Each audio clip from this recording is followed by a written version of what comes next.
So hey y'all, welcome back to our channel. I'm Kris. And I'm Keish. And here we are sharing our journey as we cultivate a life grounded in peace. It's been so long, y'all. She can't even take it serious. I can't. Anyways, thank you guys for joining us today. Here on our channel, we talk all things Jesus, peace, and wellness. And today we're going to talk about how we got our COVID vaccines. Yes. Okay, so before we jump into this video, we first want to say we are not doctors. Okay, Yeah. We're making that disclaimer first, okay? Right. For the people, because you know there's always one, okay? We are not doctors. So we are not doctors. We are simply sharing our experience with getting the vaccination, right? The reasons in which we chose it, and the resources in which we reviewed basically to make our decision. Because again, you want to make an informed decision before you do anything. All right. Yeah, don't come for us. Don't come for us. If you get some symptoms we didn't talk about. Well, check the resources. Check with your doctor and make a decision for yourself. Absolutely. So, let's talk about the vaccine. Which one? You got the Pfizer. I got Pfizer. I got the Moderna. So, you know, a little bit about the Moderna. You get 2 shots. I think they're like 3 weeks apart. Yeah, 3 weeks apart. Yours is 3 weeks it was apart. 3 weeks apart. I got it at work. What about you? So I also got mine at work as well. So maybe we should talk a little bit about, you know, just in general. So before the vaccine was even a thought, like, how were you feeling navigating through this world? Did anybody get sick? Like, what happened? Absolutely. That brought you to the vaccine? Right. So I remember our first conversation that we had on the phone before COVID started. Like when the first case happened. Do you remember? I sure do. And I called you and I'm like, Kris, coronavirus. Do you remember? Yes. And we were like, this is never going to reach us. We really didn't feel like it was going to get to us as soon as it did. Right. And I think also what we were hearing in the media and from everyone was it's only, you know, it affects the elderly if you're over a certain age. So in a sense, in the beginning, I felt like I would have been untouched, that it would never hit me or touched me personally. Absolutely. Same with me. When I heard about it, it was like, I'm like a little nervous, but I felt like it was almost like the swine flu or like Ebola. Like it was so like far or like distance, like it didn't touch anybody close to me, so I felt like I was gonna be good. Right. And then so reality hit. And so just a little bit of context for myself. So I work in the field of hospital epidemiology and infection prevention, and I was in New York when the epidemic, when it just exploded in our city. I remember working in one of the largest hospitals in the city, and I covered quite a few units, and most of those units, outside of maybe 2, turned into COVID units. I remember being, it was just crazy. ICUs basically were double bedded. We have IV lines hanging out from under the door. You have writing on the door as far as like, you know, the gas, the blood gas, as far as like the oxygenation, the medication. It was something that I would have never have thought that I would have been on the front lines to experience, working with those dedicated RNs, doctors, respiratory therapists, patient care techs, like CNAs, everybody. Like it was all hands on deck. But seeing, let's make this clear, seeing people with no previous medical history when I read their charts, seeing older people, women who just delivered a baby who were intubated, people who were paramedics, across the board. It hit. It was like wildfire. Like seriously, Keisha. Like the old, the young, the sick, the non-sick. It was crazy. No one knowing what to do. CDC changing information every single day because it's ever evolving. We call it a novel virus, right? That means that it's new, right? Yeah. And so with that being said, like MERS and other things in the past, even Ebola in the past, things change all the time. Yeah. So, my goodness, there were times where it was like the morgue was full. Oh yeah, but see, you had it first, and I think that was like what was scary, is because she was in New York and I'm in California, and so being on the phone, and she's like, it's going down, like so much is going on, Right. and I'm seeing all these people here, and it's just like doubling and tripling every day. And I'm like, girls, it's not here yet. But to hear the stories and to know what was coming, right, was very nerve-wracking. It was like scary to hear that she's just a few hours away, right, and all of this is happening there, and so far we have not been affected by it. right, right. And because, you know, all my family lives here in California, for the most part, most of my family lives here in California. And so this is my home base. Mm-hmm. And so to be out there and to be in the elements of a fully occupied hospital. We have a park across the street, which is turned into also a hospital as well. We turned our atrium into rooms, makeshift rooms, because of the influx of patients. It was wild, right? Wild. Nurses dying, doctors dying. It hit everybody. Like, right. It was wild. Right. I didn't really, even when COVID did hit like California, because I work in healthcare too, I didn't get the same experience as her because I work in dietary. Right. So I did, though, have to go to all of those disaster planning meetings and all the EOC meetings and things like that. And to hear when they're like, hey, we got to get a mobile morgue because we have no room. Right. To hear that nurses and staff have to go take bodies to the morgue because they're full. Like, we have to just find a place for them to wait until we could even take them, you know. To hear the morgues calling and telling us, I know that you guys are waiting for us to pick people right. up, but we have no room. Yep. I mean, that never like sits right with you. You know right. what I'm saying? It was right. it was scary not to be able to have staff. It was scary when it hit the first person in my department, you know, right. to have to think like, were we around them, do mass work? Like, are we going to be good? So that was scary. And then I actually ended up getting COVID back in November.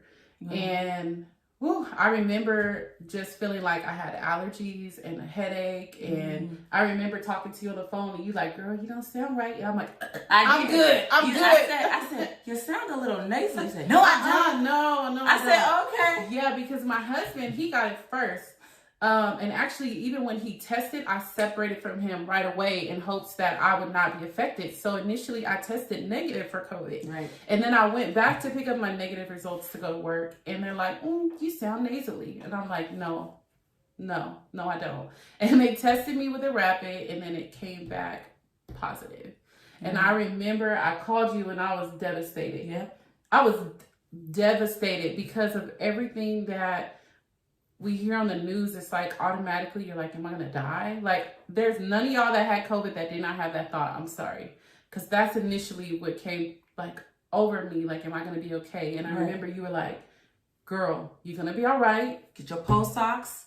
Check it out all the time. You're gonna be good. Like, this is not a death sentence. Like, that's what I remember you telling me. Right. And I had to keep that in my mind. Like, when I felt bad on the days like that, I really didn't feel good. I had to be like, girl, nope, this is not a death sentence. We gonna walk in the backyard. We're gonna walk it off. We're gonna get it right. Yeah, one day we gonna get it right. Where are you at? I'm hiking. Girl, you don't go sit down somewhere. I get it. Yeah, you had to you just had to keep moving, right. You know, like keep moving, whether that mean walking back and forth past in your backyard, whether that mean finding a field to hike in by yourself, whatever that means, like you have to keep going. Because I feel like if you lay down for too long, like, you know, that's, you don't want to lay down for too long. You gotta get up, you know, so... but that meant so much to me when you said that, like, this is not a death sentence. So if you guys know somebody that is affected with COVID, or you have COVID right now watching this video, I'm here to tell you it is not a death sentence. You're going to be fine. You're going to be okay. You're going to be good. Well, you want to definitely keep that hope. But I would also say on the other side of that, make sure that you are in conversation with your doctor. I don't care Absolutely. If it's a virtual visit. Yeah. You need to be checking your pulse ox. If your oxygen drops, again, I'm not a doctor, so I'm not even going to say a number. I want you to go and check and look at the resource to see what would be considered a low blood oxygenation. Okay. I was calling Kris every 5 minutes. It's a 99. Good, girl. She like, girl, you fine. But these are facts. facts. You know, you want to make sure that you're watching, you know, go to the CDC, go to credible sites, look at to see what symptoms and what you should be watching for. You know, be checking your oxygen, assess yourself. Like, how do I feel? And then make an informed decision about what you want to do from there as far as seeing a clinician. But going back, right? So you dealt with it. What type of symptoms did you have when you actually had the COVID infection? Once I really got the COVID, it was a headache. Like, I get migraines, but this was like a step up. So I would say, like, there was days though, like when I felt good. Right. Like when I felt like I'm like, girl, I'm good. And the next day, boom, I feel like I got hit by a train where I have a headache. My nose is completely stuffy. I have body ache. I can't feel like I'm so fatigued, like I can't get out the bed. So I had both. And then the next day you can feel good again. And then the next day you feel sick again. So I would say that it wasn't like a consistent thing like the flu, like where you're just sick for 3 days and then you're good. This was like one day you're good and then the next day you don't feel good. So I would say even if you feel good one day, like continue to monitor yourself and continue to have that doctor on speed dial just in case. That's for sure. Right. And so I think just to make it clear, overall, we know that most people do recover. Yeah. But we also have to be honest, and we know that some people are not. Like some people that are close to us have lost loved ones who are young. Yep. Just like that. Yeah. Sick, few days, so worsened, died. It is absolutely important that you, regardless of how you feel, take it serious. When me and my husband, we completely separated from the kids. Like, we didn't see them, did not touch them for almost 2 weeks. So I would say, like, make sure that you do take it serious. Don't be around loved ones. If you have any type of symptoms, like, stay away. And then, you know, when you feel better, make sure you continue to wear your mask, wash your hands, and do all the things to not have COVID or to prevent it or prevent spreading it. To prevent spreading it, yeah. Right, yeah. So all of these things is kind of what led us to getting the vaccine. Right. So after leaving New York in the midst of this pandemic, like, it was crazy, an opportunity opened up for me here back home in California, and it was, you know, I thought I was leaving it in a sense. And then I walked right on in, boom, into it again, and that's where it just truly hit it just hit last year. So I left, it didn't hit California as bad yet, you know, then it was like boom, then it just hit. And it spread like wildflower there. And then so again, on the ground, you know, just all hands on deck again, and seeing the burden here as well. But with that being said, like Keisha said, why we chose to get the vaccine. So I have not had it, at least that I know of. But as we all know, the research has shown that there are many people who are asymptomatic. So I could have thought I had allergies and I could have had it. At this point, you kind of do not know. So because of the fact that I am in this field and overall just in public health, I decided to follow the science.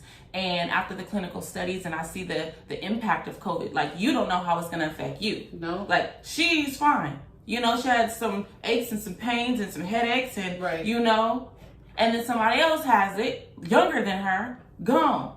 Like, you just don't know. And so for me, and for my home, and for my family, and my community, I personally decided to follow the science. I looked at the different studies. I was on calls every single week, if not twice a week, calls with the CDC, LA County Department of Health, New York City Department of Health when I was out there, just all these calls basically. And so we know that when it comes to Pfizer is considered 95% effective in preventing infection among people who never had the infection, right? And then 94.1% for Moderna. And then we have the last one that received FDA approval, which is Johnson & Johnson, which recently just had a pause because of some rare side effects. And I'm gonna leave it there because I haven't done an in-depth review, but I do know they said overall they've given out quite a few vaccines, and it's paused, but it is considered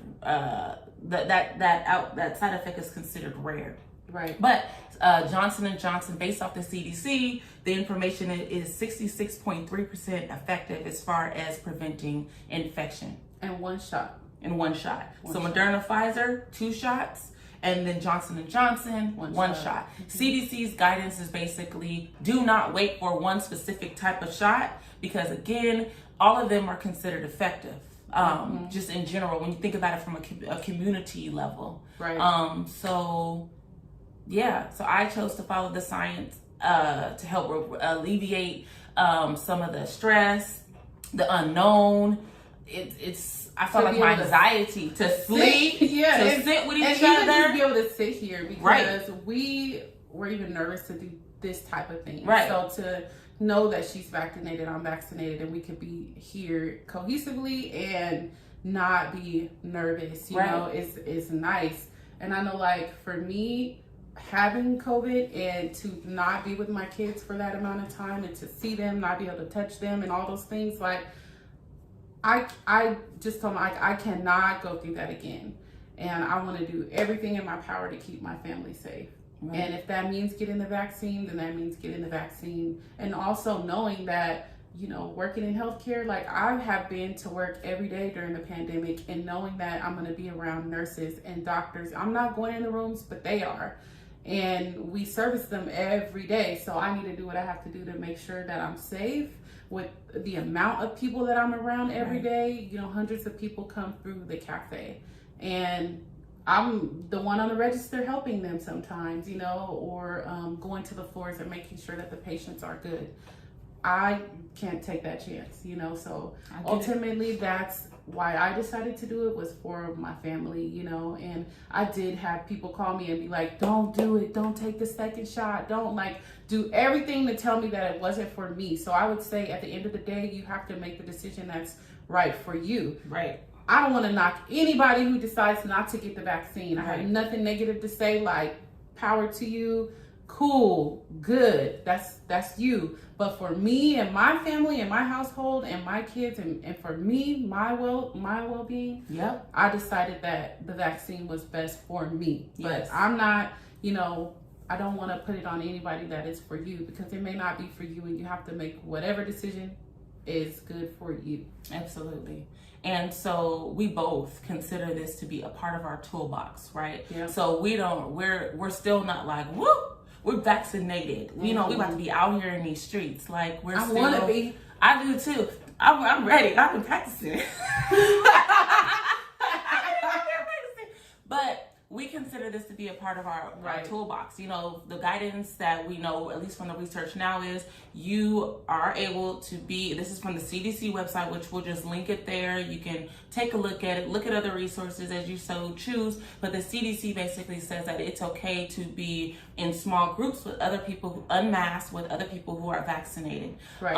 And so again, we do consider vaccination to be a part of our toolbox. We stay sanitizing. We stay washing our hands. We both wear masks. We stay in well ventilated places and spaces. Right. We still do not go into large crowds or even medium sized crowds. Yes.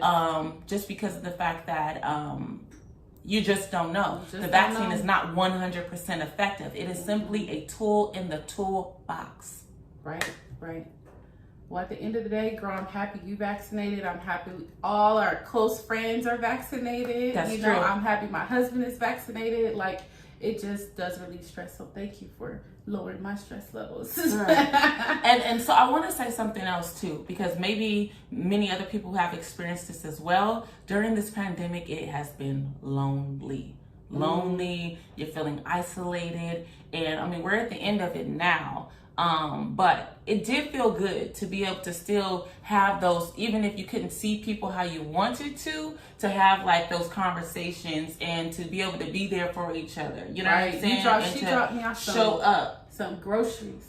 Yes. I needed that. Like, I needed some fruits and vegetables. So little things like that. If you know somebody affected by it, you know, you could still be there for them in some type of capacity, you know, whether it's a video chat or just telling them that they're going to be okay, just giving them some inspiring words or dropping off groceries.